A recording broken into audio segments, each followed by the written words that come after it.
Hey there, lovely soul. Welcome back to Noah's Stories. Have you ever felt like you didn't belong? Like you were just a burden to those around you? And then one day, someone walks into your life, not with grand promises or loud declarations, but with quiet presence. And somehow, they begin to piece you back together. Today, I want to tell you a story just like that. A story about a girl who was seen as worthless, thrown away by the very people who were supposed to love her, only to find something greater in the most unexpected place. So come with me to a little village tucked away in the peaceful countryside of Tennessee, where golden wheat fields stretch under the sunset, and the story of Ellie begins.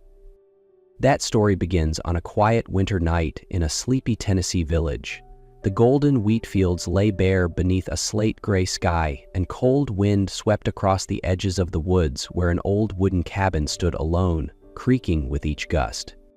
Inside, a newborn's fragile cry echoed, a tiny sound of life breaking through silence. The young mother had passed away in childbirth. The midwife, hands trembling and heart heavy, looked down at the baby swaddled in a frayed blanket. No one knew who the father was. No one came asking. The baby was already alone in the world. Just then, the door creaked open. A woman stepped in, Miss Carroll, a stern-faced widow known throughout the village for her unbending strength. She looked at the crying child, not with fear but quiet resolve. "Give me the baby," she said, voice calm but certain. "But you already have, Heather," the midwife whispered. "Another child, another burden." I said, "Give her to me." And so, without another word, the child was placed in Miss Carroll's arms. She named her Ellie, held her close to her chest, and took her home, never realizing that this tiny life would someday test the deepest corners of her heart and rewrite the fate of them all. Ellie grew up in Miss Carroll's modest home, alongside her biological daughter, Heather. To the outside world, they looked like a normal little family. But behind that weathered wooden door, things were far from equal. Heather was the golden child, dressed in the finest hand-sewn dresses, fed the best cuts of meat, kissed on the forehead each night. And Ellie, the girl with the soft brown curls and soulful eyes, was always the last one cleaning up, folding laundry and carrying the weight of the household on her slender shoulders. Miss Carroll never hit her, never shouted, but it was in the way she looked at Ellie, cold, distant, like she was a guest, like she didn't belong. As Ellie grew older, her beauty bloomed quietly, effortlessly. Her sun-kissed skin glowed like golden syrup, her long hair flowed like silk, and her gentle smile could soften the hardest hearts. People in the village began to notice, more than notice. And Heather noticed too. The boys who once trailed behind Heather now turned their heads for Ellie. Even the son of the wealthiest rancher in town, the one Heather secretly dreamed of, couldn't hide his admiration whenever Ellie walked by. That was the moment envy crept into Heather's heart, silent at first, like a whisper in the wind, but growing stronger with every glance, every compliment not meant for her. It was late evening when the house grew quiet and the kitchen lights dimmed to a soft amber glow. Ellie was still outside, kneeling by the well, scrubbing muddy linens in a cold basin. Her hands were raw, her sleeves soaked. Just as she wrung out the last rag, she heard soft laughter and whispered voices coming from inside. She crept closer, her bare feet silent on the wooden porch. Pressing herself against the wall, she froze when she recognized the voices. Heather and Miss Carroll. "I don't understand why you keep her," Heather said, her tone sharp beneath the whisper. "She's not family, doesn't even look like us. Keeping her around is like hanging onto a broken chair." "I know," Miss Carroll replied, sighing. "I should have left her that night. I took her in out of guilt, not love. She was never meant to stay." Ellie's stomach twisted. The words sliced through her like a blade. Her legs wobbled, her breath caught. All these years, had it all been a lie? She stumbled backward, clutching the wet cloth against her chest like a shield. Her world, what little security she thought she had, shattered quietly in the shadows. After that night, things were no longer hidden. No more polite silence. Miss Carroll stopped pretending. Ellie was no longer daughter, no longer anything at all. She ate scraps, slept by the fireplace, and worked harder than ever, while Heather basked in comfort and pride. Then, one morning, Miss Carroll called Ellie outside. The sky was pale, wind dancing through the tall wheat. "You're getting married," she said bluntly, like she was announcing the weather. Ellie blinked. "Married? To who?" "Jake. That boy who lives past the woods, in that half-fallen cabin." He agreed. Ellie's heart dropped. Everyone knew Jake. Poor, quiet, invisible. He lived alone and kept to himself. People whispered he was strange, useless, a ghost of the village. "Mom, please don't do this," Ellie whispered, tears forming. Miss Carroll grabbed her arm tightly. "Don't call me that. I'm not your mother. You were never my responsibility. You'll marry Jake tomorrow, and you'll leave my house for good." From the doorway, Heather stood watching, arms folded, smiling faintly, like she'd finally gotten rid of an old stain on her perfect life. The next day, Ellie left the house that had once been her whole world. No wedding dress, no guests, no blessings. Just a cloth bag holding a few old belongings and heavy steps leading her toward a small wooden cabin at the edge of the forest. Jake was waiting on the porch. He stood quietly under the faded roof, his expression unreadable. Not harsh, not cold, just distant and still. The house was just like everyone in the village said: leaking roof, creaky door, a wobbly table, a single wooden bed, and an old rug rolled up in the corner. "This is your home now," Jake said, his voice low, steady, without emotion. Ellie didn't respond. She only nodded, glancing around, her hand clutching the strap of her bag. In her mind, this would be the place where she'd be rejected all over again, but instead, the first thing Jake did was unroll the rug on the floor and point to it. "You can sleep here." No touching, no forcing, no unkind words. Ellie froze. That night, lying on the floor of a stranger's home, she curled into herself, silent tears slipping onto her pillow. Jake didn't touch her. He didn't even face her. He lay on the bed across the room, turned away, quiet and distant. The next morning, a soft knock at the door woke her. Jake had returned from somewhere with dry bread and a few wild apples. He didn't say much, but when her stomach growled loudly in the quiet, he placed the food beside her without a word. "Eat," he said. "What about you?" she whispered. "I already ate." But Ellie noticed there was no second plate. Jake had given her the only food he had. Something stirred quietly in her chest, a small, unfamiliar ache. Not love, not yet, but something real, something kind. No one had ever done something for her without wanting something back. No one had ever looked at her like she mattered. That night, Jake again said nothing, but just before turning out the lamp, he walked over and gently laid a thin blanket over her body. Ellie opened her eyes in the dark, tears rising again. Not from sadness this time, but because, maybe for the first time in her life, she wasn't completely alone. The first few days passed quietly, like a still lake untouched by wind. Ellie and Jake barely spoke. He, by nature, was used to silence. They lived under the same roof, yet moved like shadows around each other. One cooked, the other chopped wood. One went to market, the other lit the fire. No one invaded the other's space. But unlike anyone Ellie had lived with before, Jake never looked down on her. He didn't command, didn't complain, didn't stare with judgment, and that quiet was what caught her attention the most. One afternoon, Ellie returned from the market, arms full of vegetables and firewood. Rain had begun to fall, turning the path into soft mud. Just as she stepped onto the porch, she tripped. Everything spilled across the ground. The wood scattered. Vegetables rolled into the dirt. A few neighbors nearby snickered. "Jake's wife, huh? Look at her, useless as they come." Ellie said nothing. She kept her head low, lips pressed tight. She bent down and began gathering everything, hands trembling as rain and tears mixed on her cheeks.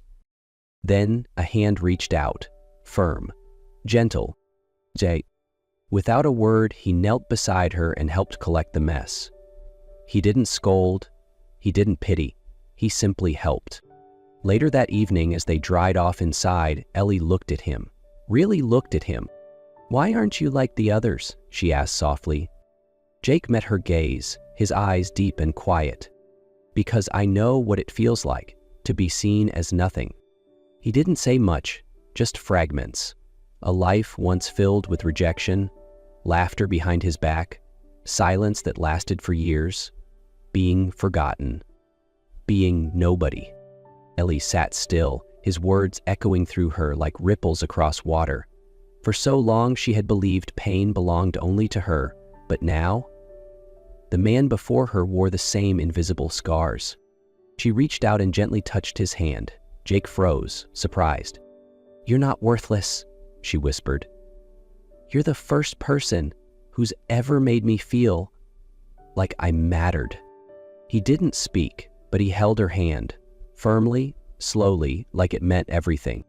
And in that small, quiet moment, two forgotten souls finally found one another. Time passed, and between sunlit mornings and rainy afternoons, Ellie slowly grew accustomed to life with Jake. They didn't talk much, but there was something in the way he moved, the way he noticed small things, that began to soften her. Each morning Jake chopped wood, she cooked.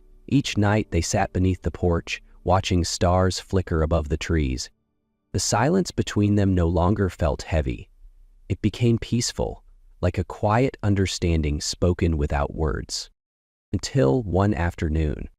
Jake returned home, his clothes dusty, a canvas bag slung over his shoulder like he'd traveled far. He set it down, looked at her, and said simply, "Come with me." Ellie blinked. "Where?" He didn't answer, just motioned. Heart thudding with nervous curiosity, she followed.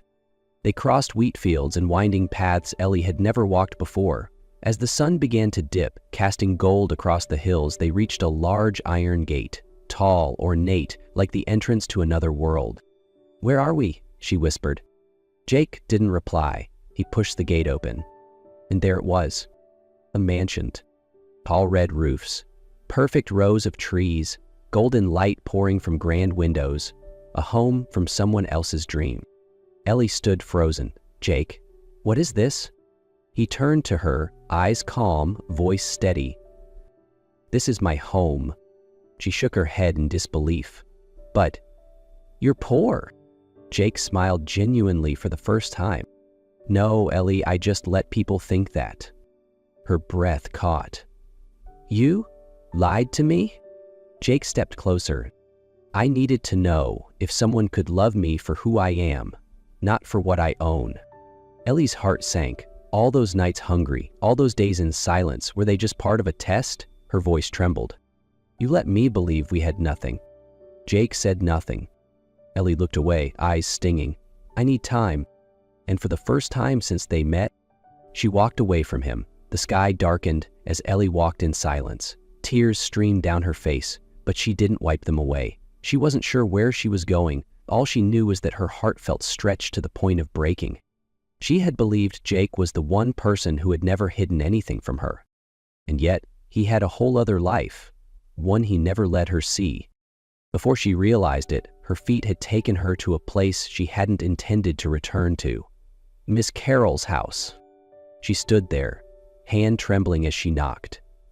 After a moment, the door swung open. Heather stood there, dressed in her usual finery, surprise flickering in her eyes before it shifted into a smug grin. "Well, well," she sneered. "Look who came crawling back." Ellie drew a shaky breath. "I'm not here to stay," she said calmly. "I just needed a little quiet." Heather laughed. "Quiet? Here? Did you forget who you are?"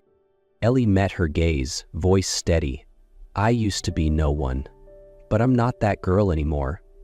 I just wanted to know, why did you never love me?" Heather hesitated, but before she could respond, footsteps approached from behind. Miss Carroll appeared, leaning on her cane, face weathered but eyes still sharp.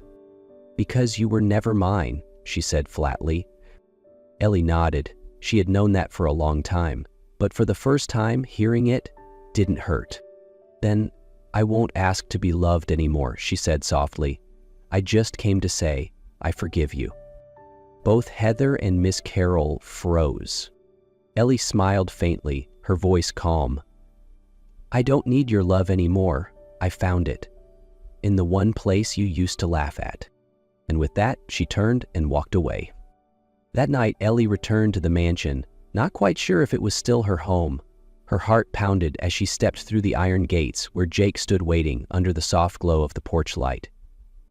He didn't say anything, just looked at her. In his eyes was worry, hope, and something she hadn't expected: quiet devotion. "I was wrong," Jake said gently. "I should have trusted you from the beginning." "I understand now," Ellie replied. "You just wanted to be loved for who you are. And me? I guess I did too. And now I know my place is with you." She reached out and took his hand.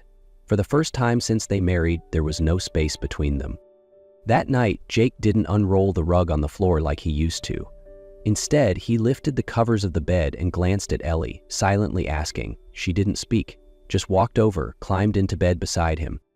There was no rush, no hunger, just two people, once discarded by the world, now reaching for each other not with words, but with heart. In the quiet of the night, when fingers found fingers, when breaths aligned and the silence between them melted away, Ellie knew this wasn't just a moment of intimacy. It was the beginning of something real. The next morning, sunlight filtered gently through the curtains. Ellie awoke in Jake's arms, her head resting on his chest. His heartbeat was slow, steady, like home. Neither of them spoke, but everything had changed.